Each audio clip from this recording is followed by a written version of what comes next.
To further explain why I had so much confusion, if you look at page 10 in the manual, number 8, it will tell you to draw the shingles. And then it says identify the outside of the roofs. The dotted line shows a beveled edge that faces down. After reading it, I assumed you had all of the beveled edges face down, but I was incorrect. The beveled edges of the dormer face down, the beveled edges of the back roof face down.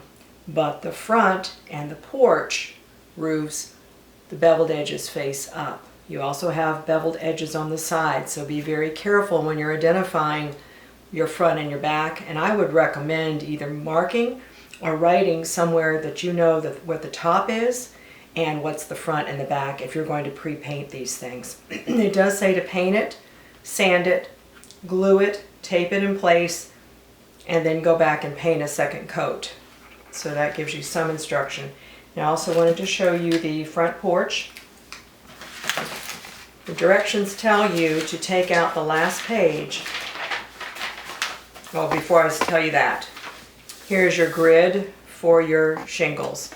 So you basically lay it up on your shingle, your roof, and mark your 1-inch grid marks. We started at the top and worked down because we found some you're going to have to cut some of your shingles. But mark on each side, and then it tells you to use one of the divider walls as your straight edge, but it doesn't go all the way through because it's too short. So we used a yardstick, and that way we could just follow that line all the way through and try to match up all the different roof shingles so that they're going to be coordinating. Now, when you get ready to do your porch balusters, it tells you to take out this page and lay your pieces, like your long piece and your balusters, on there so that you can even it up. One thing I realized, the 12 1/8 is longer than the sheet of paper, obviously. So they want you to cut this piece out, it's on your very last page, and tape it to this one so you have one long row. And what I did is I made a copy of this because I really don't like to tear up manuals, and use that as my working copy. The other thing you will learn when you're reading the directions, tells you to glue each one of these and slip it into the one side. Then come back, you angle this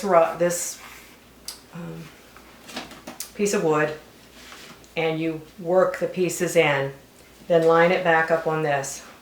Even after sanding, I found there were some irregularities in these pieces. Some were thicker and some were thinner.